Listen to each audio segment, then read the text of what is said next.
সবাই শ্রদ্ধা ভালোবাসার শোকে অবনত মস্তকে দিদারুলকে শেষ বিদায় জানান। অনুষ্ঠানে এনওয়াইপিডির কমিশনার জেসিকা টিশ বলেন, দিদারুল নিজের জীবন দিয়ে অন্যদের রক্ষা করেছেন।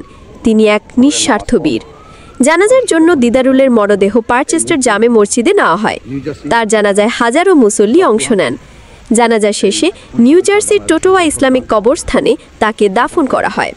স্থানীয় সময় গত সোমবার নিউ ইয়র্কের ম্যানহাটনের পার্ক অ্যাভিনিউয়ে বন্দুকধারীর গুলিতে নিহত হন দিদারুল।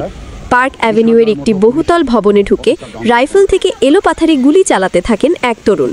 তখন জীবনের ঝুঁকি নিয়ে হামলাকারীকে থামাতে গিয়ে বন্দুকধারীর গুলিতে দিদারুল নিহত হন।